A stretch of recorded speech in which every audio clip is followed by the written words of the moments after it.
La mer est à mur, ça raconte l'histoire d'un grand frère, Antoine, de son attachement à une île où il passe ses vacances, qui s'appelle Kiezet, et de sa rencontre sur place avec un garçon. Et on suit Antoine, donc ce grand frère, à travers les yeux de son petit frère, qui a un regard assez dur, et qui finalement va raconter les étés d'Antoine, on le suit été après été. Et Antoine est un garçon qui grandit en s'éloignant beaucoup de sa famille, de son frère, de son père aussi, qui va chercher donc à s'implanter sur cette île de Kiezet, qui est un territoire quand même assez hostile.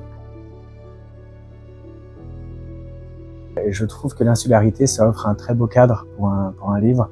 Et ça m'intéressait de raconter cet isolement, cette mer finalement qui enferme les gens, qui isole du continent, et même sur l'île qui va diviser, puisqu'il y a des marins pêcheurs qui vont sur l'eau par obligation, c'est leur source de revenus, c'est un besoin vital, et en même temps c'est un territoire relativement dangereux et puis usant.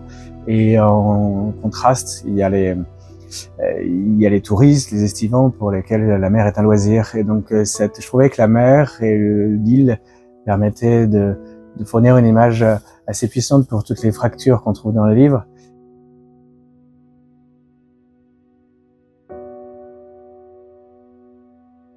C'est vrai qu'on en apprend peu sur le narrateur de ce livre.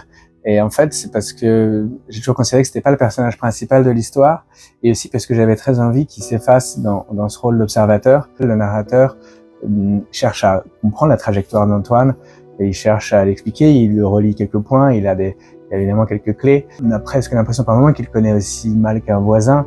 Et voilà, il fait beaucoup d'hypothèses, il s'approche peut-être de la réalité, encore une fois, mais il y a cette part qui lui échappe. J'avais envie d'avoir cet ouvrage dans lequel certaines choses ne sont pas toujours explicites et on ne connaît pas exactement le narrateur et on ne peut pas complètement saisir le frère, mais parce que je trouve que ça correspond à ce qu'est la vie parfois. En tant que lecteur, je suis pas toujours sensible aux messages extrêmement explicites dans les ouvrages.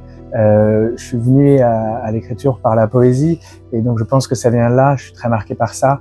Et finalement, ce que je recherche beaucoup dans un texte, c'est l'écriture, donc le rythme, les images, et puis les sensations, la sensibilité qui va se dégager du texte. Je pense que c'est pour ça que ce que j'ai cherché à transmettre, c'était avant tout un ressenti, des nuances, des fragments de vie. Finalement, ce que j'ai voulu transmettre, ce que j'ai voulu faire, c'est surtout une histoire universelle, intemporelle.